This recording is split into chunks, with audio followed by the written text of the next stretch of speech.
Well, damn, I made it to 100 subscribers. Thank you, everyone, for clicking on that little button to see whatever I dredge up from my twisted brain forming ideas. I think it would be a good way to say thank you for all the comments and thumbs up and even the thumbs down, along with people disagreeing with my point of view with some well thought out points of their own. That's what I want in the end, to evoke those thought-provoking ideas and in these videos in the vein of Digimon. I also thought it would be a good time to let you in on how my researching, yes, I actually research a lot of what I talk about, because I want my theories to have as much fact in them with as little headcanon as possible. So I'll let you into some of the cool stuff I've come across about the setting of the first Digimon movie, as well as Season 1 and Season 2. The first thing we all have to remember is the time period. I almost completely forgot when writing Digimon Protectors was most of the original 2 seasons were dated specifically between 1995 and 2007 if we add in Digimon Tri and the rest of the movies.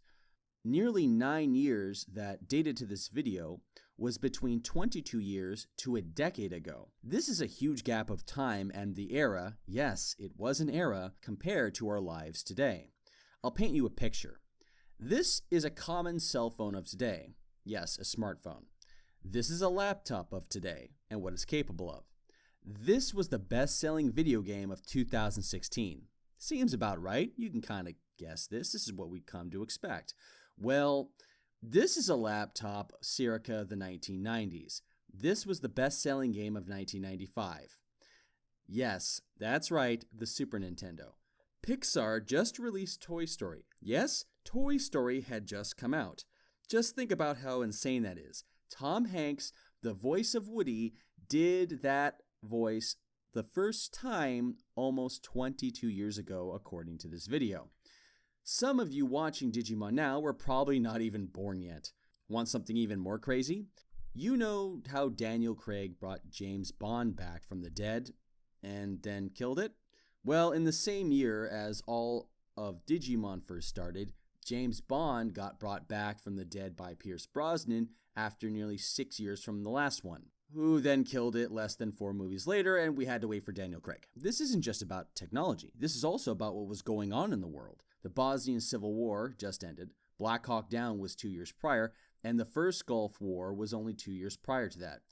These years actually were the first real time in nearly 2 decades where the US was involved in actual wars, and the stigma of the end of Vietnam was still on people's minds.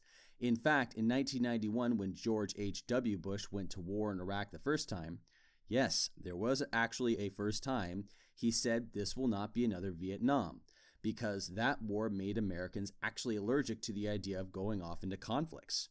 Also, Special Forces looked a hell of a lot different today than they did in yesteryear. This is a U.S. Ranger in 2016.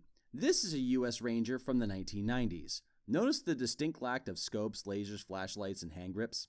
For Japan, I had to look into their SWAT teams as well for another character I was fleshing out. This was the year they changed from Special Armed Police to Special Assault Team by the end of the year. Specific and custom tactical equipment was hardly a thing, hence why everyone kind of looked the same. Even at this time, police officers were still using revolvers and shotguns. For instance, I nearly gave Archer a SOCOM Mark 23 pistol to use, a staple of Special Forces operators, but this wasn't made into circulation until 1996. This is why he's using a USP-45 instead. It's a very different world when you look back on it, and in 1995, it was a pivotal year as well. Broadband internet was just around the corner, DVDs were coming into play, graphics cards and computers changed games completely. Everyone was becoming more connected than ever. I don't know if it was a conscious choice of the creators of Digimon to set it in this time, but with the world becoming more connected and information being sent and stored all over the world, it does make for an interesting set of implications. The rise of the internet as a world wide web was really coming into focus, and in the show, the digital world is a direct mirror of the internet itself, using servers, mainframes, and database concentrations to reflect the land masses in the digital world. Pretty crazy, huh? So that's all for now. Thank you all so much for subscribing to me, and hope to see this channel grow more into the future. To Digidestins and Digiprotectors alike, stay tuned.